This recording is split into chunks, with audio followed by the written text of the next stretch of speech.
Jacob Trapp. To worship is to stand in awe under a heaven of stars, before a flower, a leaf in sunset, or a grain of sand. To worship is to be silent, receptive, before a tree astir with wind, or the passing shadow of a cloud. To worship is to work with dedication and with skill. It is to pause from work and listen to a strain of music. To worship is to sing with the singing beauty of the earth, to listen to a storm through the still, small voice within. Worship is a loneliness seeking communion. It is a thirsty land crying out for rain. Worship is kindred fire within our hearts. It moves through acts of love. It is the mystery within us, reaching out to the mystery beyond. It is an inarticulate silence yearning to speak. It is the window of the moment open to the sky of the eternal. Come, let us worship together. I invite you to rise in body or in spirit to join our voices in our opening hymn at number 38, Morning Has Broken.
In the words of Lynn Harrison,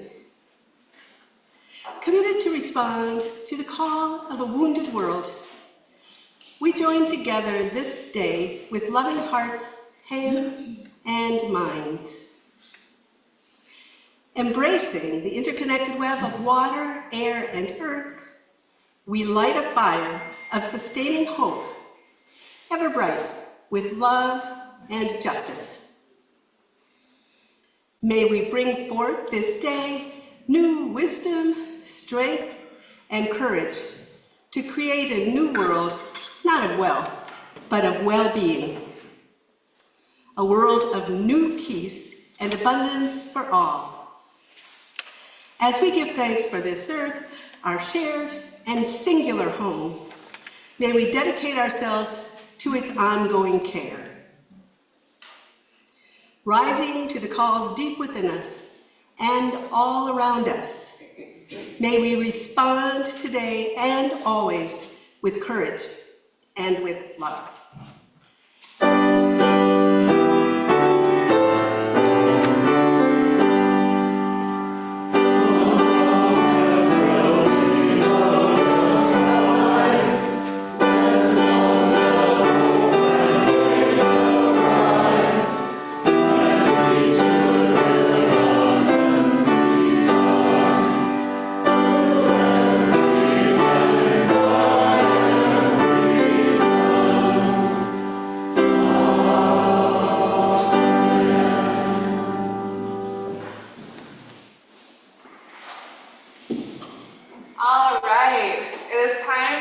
story for all ages. Are there any children who would like to come up front? Or anyone really, there's very pretty pictures today. No? Okay. All right. I invite everyone to gather around as we hear a special tale called The Wild, written by Yuval Zalmer.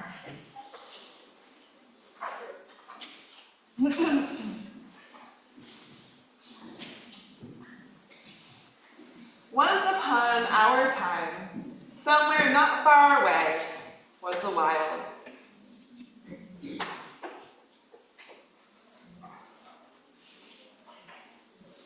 Everything found a place in the wild, and the wild welcomed all.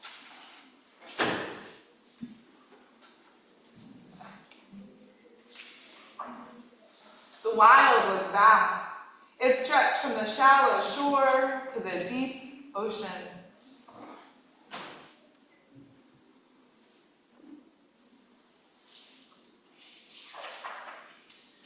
The wild could be restless, a great and wonderful rush of wind and rain and melting snow. Where the wild led, seasons followed. It showed the way for swans in the air, for wildebeests across the land, and for whales in the sea.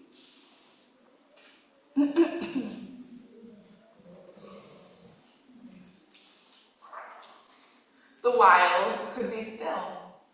When the wild slept, so did bears and bats and seeds and trees.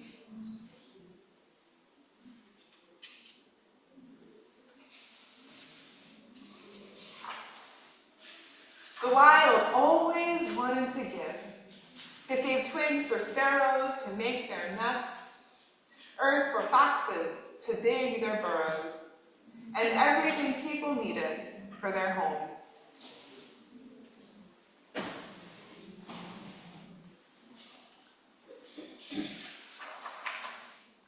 People lived lightly in the wild, and they took care of it just as it cared for them. The wild is so huge and giving that there will always be enough for us, they said.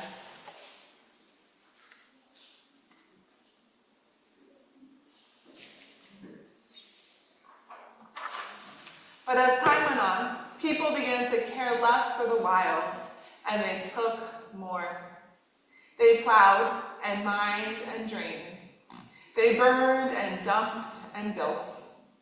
They did not notice that the wild was losing its deep green forests or its bright white ice.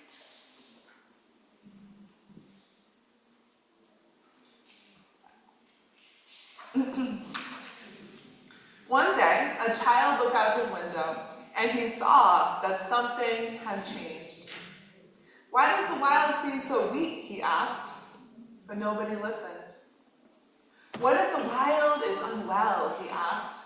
Maybe it needs our help. But everyone just said, the wild is so huge and giving that there will always be enough for us. The boy watched and worried.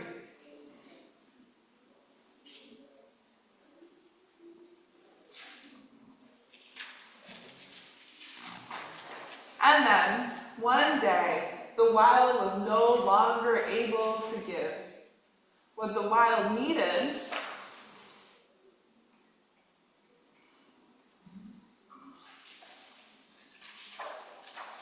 was a voice to make people notice.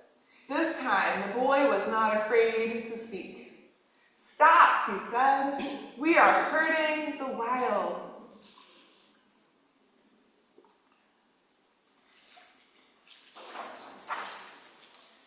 The wild is huge and giving, but there will only be enough for us all if we take care of it.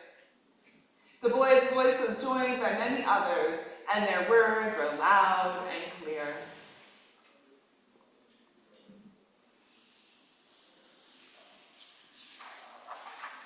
Soon, every voice was shouting for change, and every change in someone's mind, in someone's home, in someone's city, made a difference.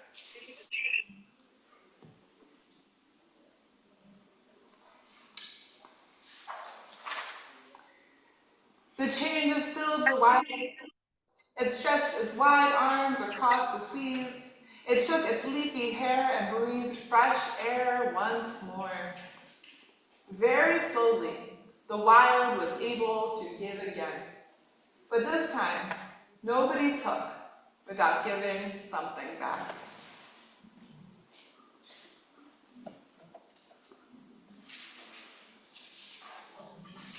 Once upon our time, somewhere not far away, is the wild.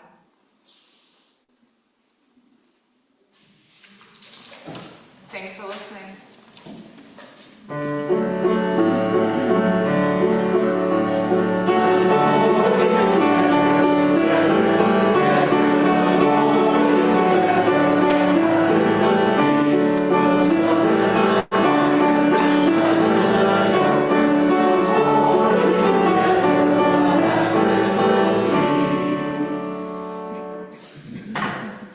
Our church could not survive and thrive without our dedicated volunteers. Lynn Schaefer will lead us in a time of recognition for some of our committed, hard-working members.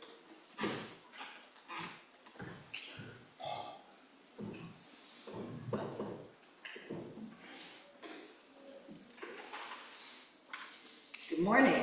Good morning. Those who have joined us on Zoom might want to switch to gallery view for this so that you can give appropriate appreciation.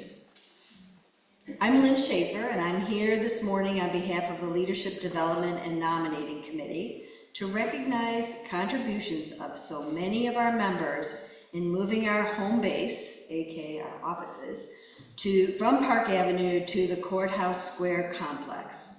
We now have lovely new space that is more functional, accessible, and efficient, thanks to all of those who helped make this move happen. Let's start with giving a special shout out to Maureen Hayes, who so ably led the way in finding our new space, organized all aspects of the move, and actually moved so much stuff. Thank you, Maureen. There were so many other jobs associated with this move, including sorting, packing, deciding what we no longer needed, finding new homes for unneeded stuff, including a lovely free sale and donations, hiring movers and actually doing much of the moving, unpacking and setting things up. Shoo! Let's recognize all of those who contributed in these and other myriad ways, and I apologize up front if we miss anyone, and please know that we appreciate you as well. I'll read the names, and if you're present here this morning, please stand as you're able and remain standing until the end. And let's hold our applause until then as well. Julie Fitzer, David Fu, Kathy Fu,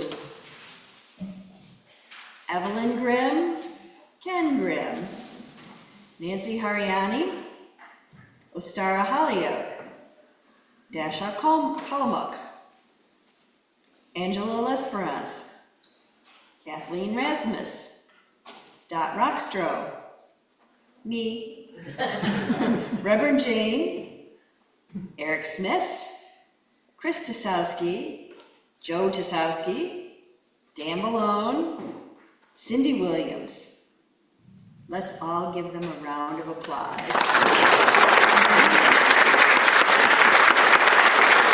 Thank you again to all of you for all that was done to make this move happen. Let's look forward to the good things that will come for our beloved community as a result of this new space. Those on Zoom, go ahead and go back to speaker view. Thank you all.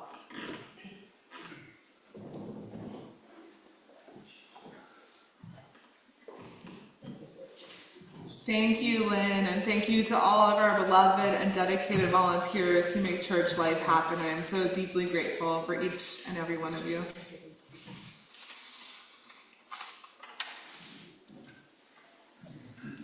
Please remain seated for our prayer hymn number 396 in the gray hymnal, I Know This Rose Will Open.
In the silence that follows the spoken prayer, you are invited to come forward and light a candle for any joys or concerns you hold in your heart this morning. Spirit of love and life, sacred mother of all that is, blessed creator of winds, birds, and trees, may our hearts offer gratitude for your sense, your grandeur, your awe. Ultimate mystery, ground of being, may we seek to know you intimately in our hearts, our very beings, searching for you in the clouds, the fields of corn, the squirrels, and the trees, finding your sacred presence in the wind, the ocean, the clouds above. Each of us immersed in your divinity, blessed by the wonders of your creation. May we be brought closer to the bounties of the earth, hearing the chorus of the wind, the creek, the birds, the orchestra of cicadas, as all of nature comes alive, a breathing, loving essence. May we, in our hearts and souls, cultivate a oneness with all that is, each living thing birthed of the womb of the earth, each of us the offspring of the stars. May we inhale as one with the daffodils, the ants. May we exhale as one with the towering redwoods, sharing breath, sharing joy, sharing life. May we meet the earth and whisper, thank you, from the deepest source of our being, for the gifts of life, of wonder, of divinity, of awe. May we, in life and in death, become one with all that is. Sweet Mother, gentle Creator, we are grateful. May it be so, and amen.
I light a candle for the joys and concerns of those beloveds joining us virtually.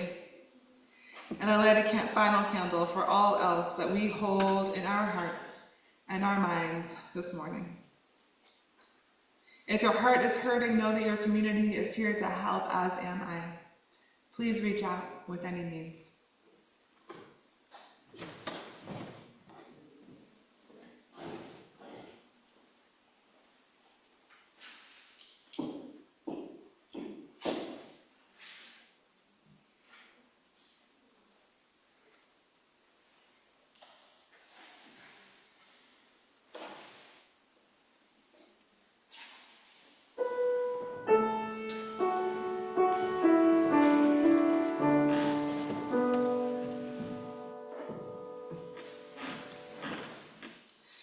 Kayla Parker wrote, "We know that our financial contributions to this congregation come from sacrifice and hard work.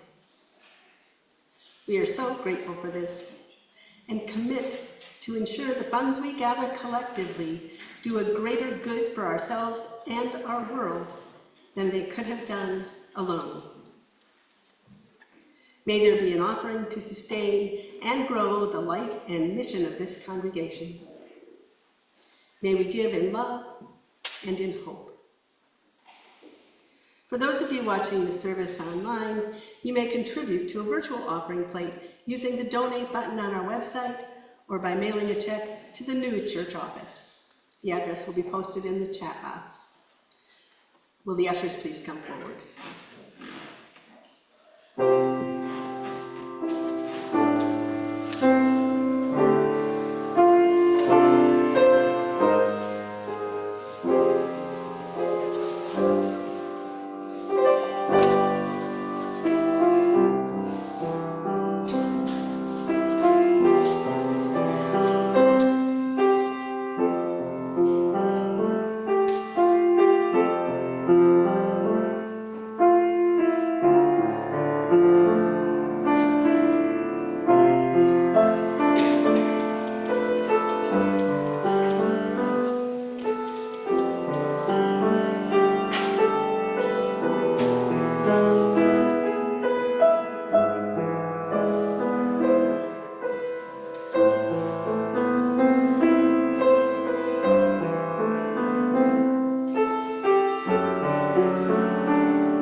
For all that you give and all that you do for our church community and its wider concerns, we give thanks.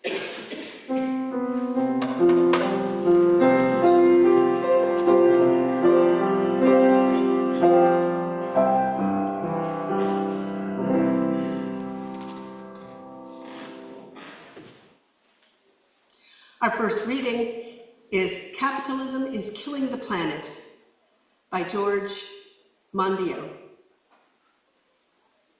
Regardless of which complex system is being studied, there's a way of telling whether it is approaching a tipping point. Its outputs begin to flicker. The closer to its critical threshold it comes, the wilder the fluctuations. What we've seen this year is a great global flickering as Earth systems begin to break down. The heat domes over the western seaboard of North America, the massive fires there in Siberia and around the Mediterranean, the lethal floods in Germany, Belgium, China, Sierra Leone. These are the signals that, in climatic Morse code, spell Mayday.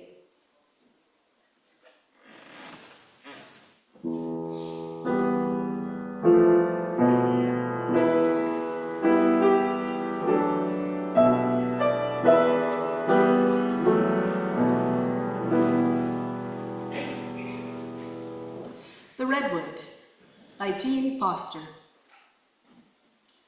I was unforgettably spoken to by this voice from deep below the ground, the song of the redwood roots. The tree ceased to be an it, and the tree and I vibrated together. In the dark, somewhere below language. In the thou, I said to the tree, I somehow addressed the eternal thou, that interdependent web of all existence. In the groaning of the roots, I heard the song of the universe. I invite you to rise in body or spirit to join our voices in hymn number 21, For the Beauty of the Earth.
Nearly every Sunday, my husband and I go on a hike, immersed in the wonder, awe, and reverence of the natural world. Streams below us, offering sweet whispers of water, flowing through rocks and moss-colored fallen trees. Birds above us, each singing to its own tune, filling the air with a gentle orchestra of chirps, tweets, and cries. The trees are now transitioning from winter's death toward spring's abundance, as barren brown limbs come alive with life-giving greenery. And yet, immersed in this most sacred of environments, we are keenly aware of the destruction of the streams, the birds, the life-giving trees and ferns, as our climate crisis serves as the detriment of all creation. Throughout the world, temperatures fluctuate greatly, storms grow stronger and more deadly, pervasive droughts wreak havoc, and we, the children of creation, are causing this disastrous shift. Why, you may ask, are we causing this catastrophe? In so many ways, it is the destructive force of capitalism. Capitalism is a system driven by profit with a focus on growth and consumption. In this system, short-term answers are prioritized over long-term sustainability over the environment. The system values profit and growth beyond all other concerns as the focus remains on consumption, production, and resource extraction. As a result of this system and its inherent greed, habitats are heedlessly destroyed, basic resources are depleted, and the production of greenhouse emissions becomes a common, routine practice. These actions run counter to so many of our values as a people of faith. We work to cultivate holy wonder, awe, and reverence for the natural world that so many of us hold divine. These practices destroy our focus on sacred interdependence, that knowledge that before and after this brief life, our atoms were and will be a part of the natural world. We and the world are one shared entity. These actions destroy those cycles of nature that mirror our own cyclical woes and joys. Nature serves as a reminder that the sacred is so much greater than our individual lives. It becomes significantly more important than commodities and money. May we not destroy that which gives our planet life. And yet greed distorts these wonders into capital. What then, if not sacred divinity, are we prioritizing as a country? What do we value both as corporations and as individuals? Profit, wealth, careless, unnecessary abundance of the tangible and the extravagant. We amplify a greed that is intimately connected with the use of fossil fuels and the consequent abundance of greenhouse gases. For those large-scale corporations, this dependence that has become inherent to capitalism will continue in perpetuity as the most profitable decisions continue to deplete environmental health and sustainability.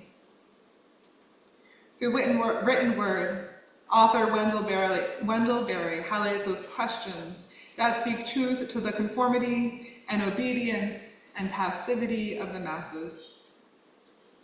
Why are we allowing this destruction? Why are we rewarding the destroyers? Why are we participating in this destruction? Could the response be wealth, consumption, a desire for the status quo, indifference, and greed? Yes. And because of this, we each face fundamental loss. What are we losing that is felt most intimately? We spoke of this earlier. We are connected with nature, sharing atoms as we cycle together through life and death. We share oxygen and carbon dioxide as each creature, each plant breathes in and out. What are we losing to the detriment of the world? We depend on nature for sustenance, for survival. 3 species become extinct each hour of each day.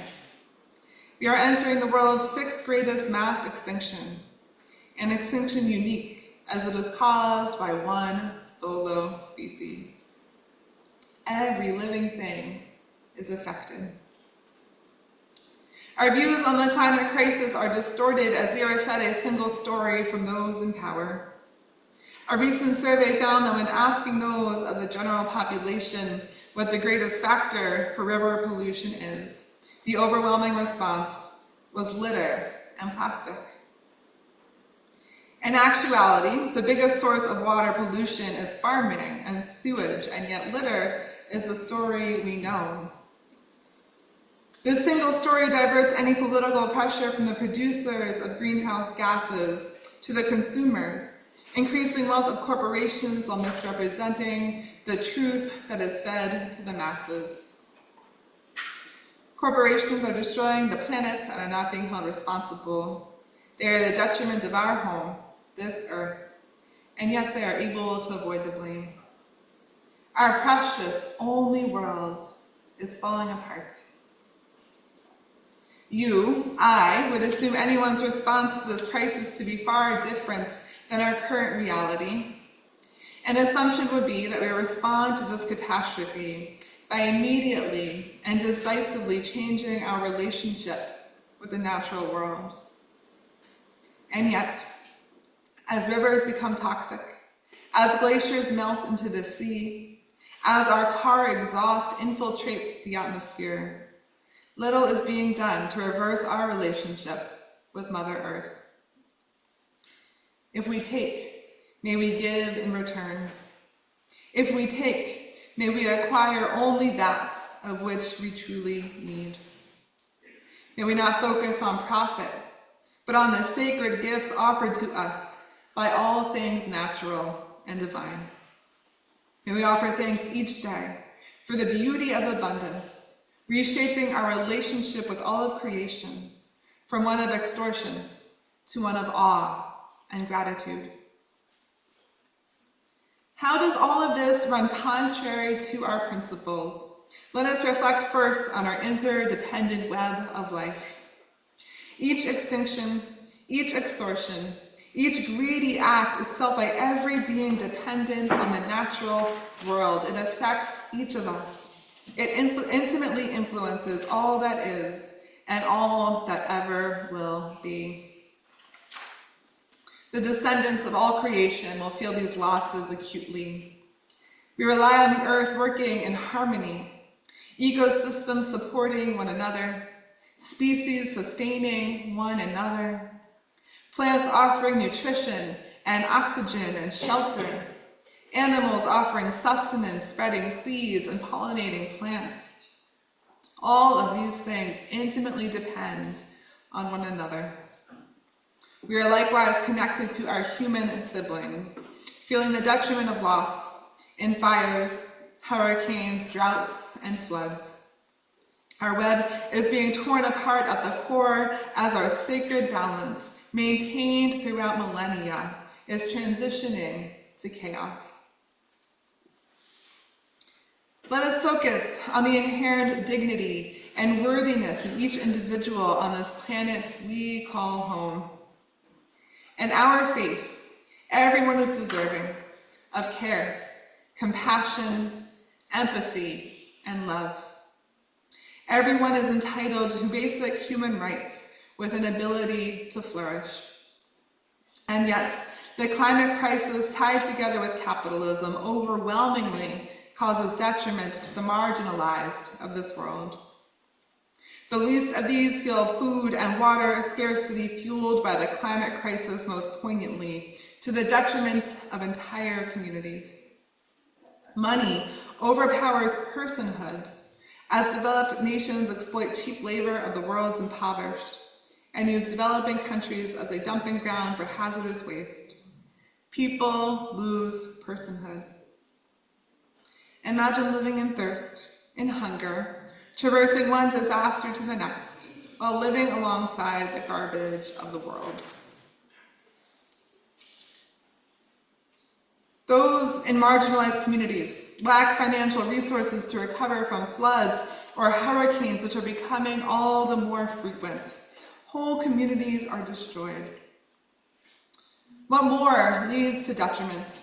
What more differentiates rich from poor, a flourishing world from a broken one?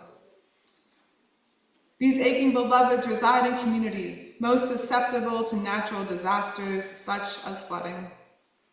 Further, the poor are likely to work at jobs that depend on a stable climate, whether in agriculture, forestry, or fishing, all directly affected by damage to the environment. All of these, increasing the wealth gap between wealthy and poor through detrimental discrepancies. Author Robin Wall Kimmerer offers, "The very earth that sustains us is being destroyed to fuel injustice.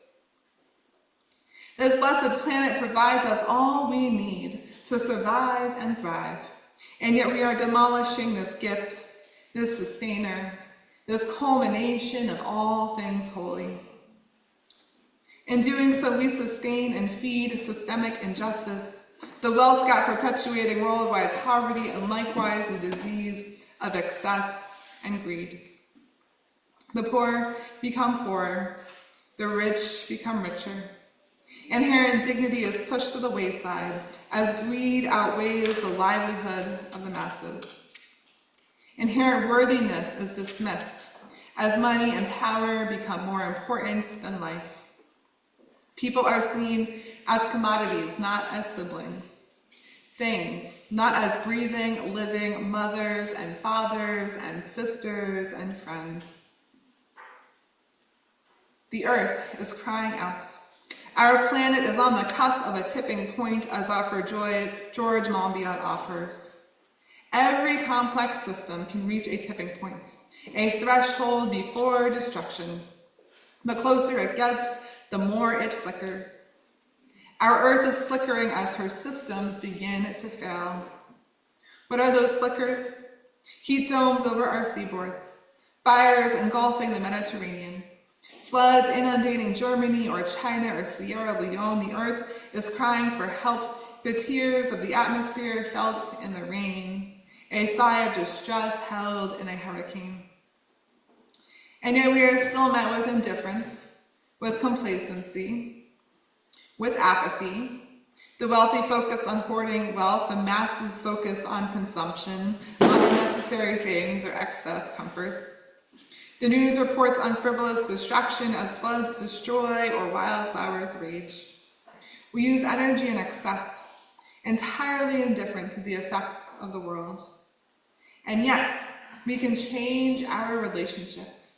We can change our relationship with the world.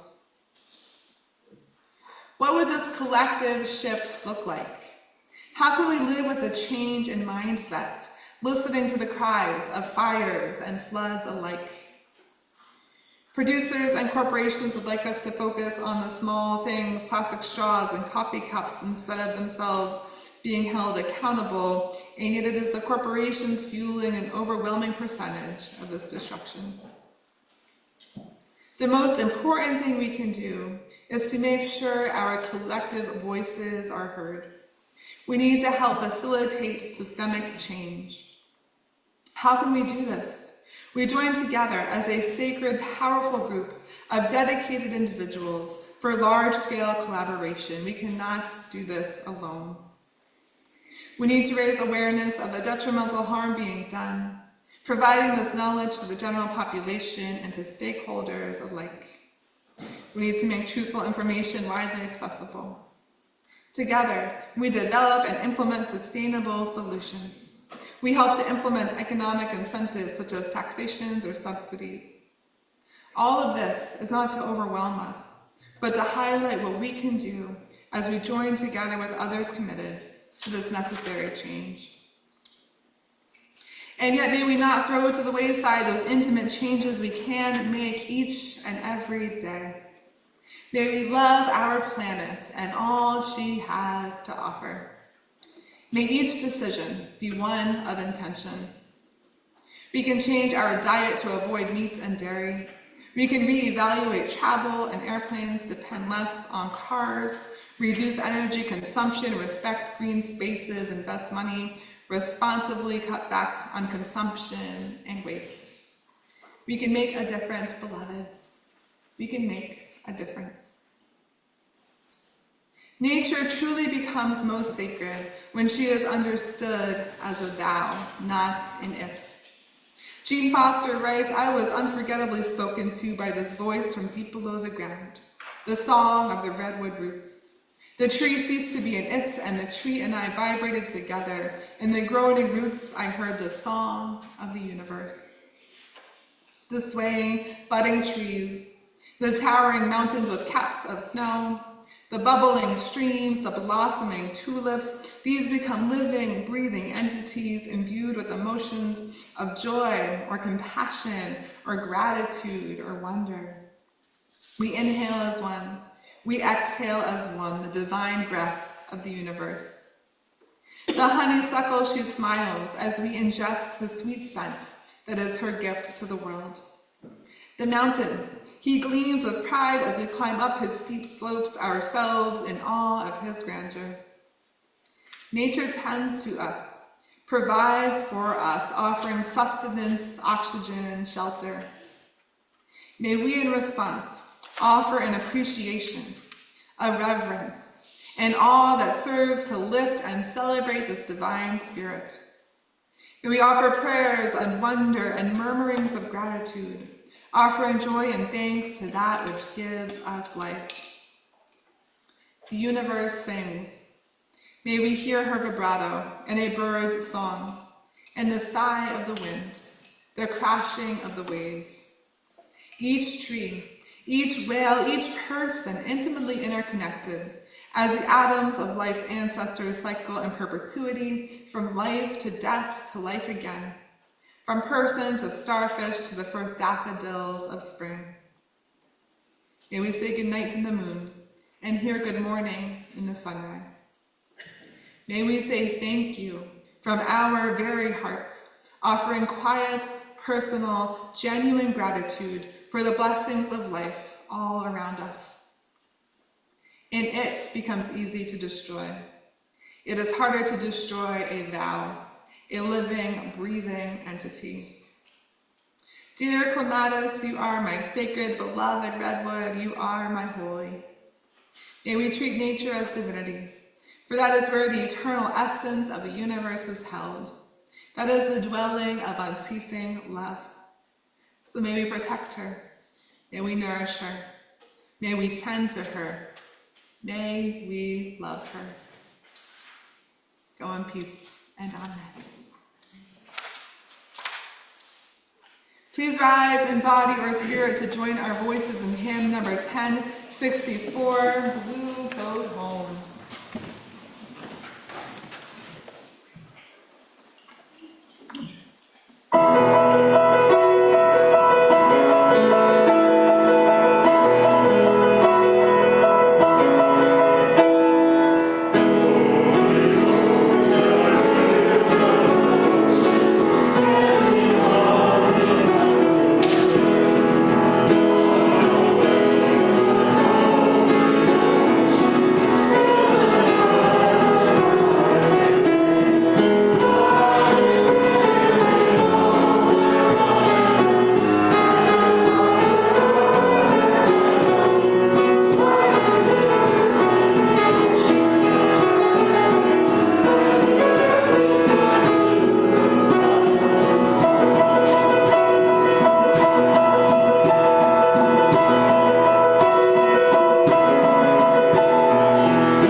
O wonder of nature, your beauty awaits us.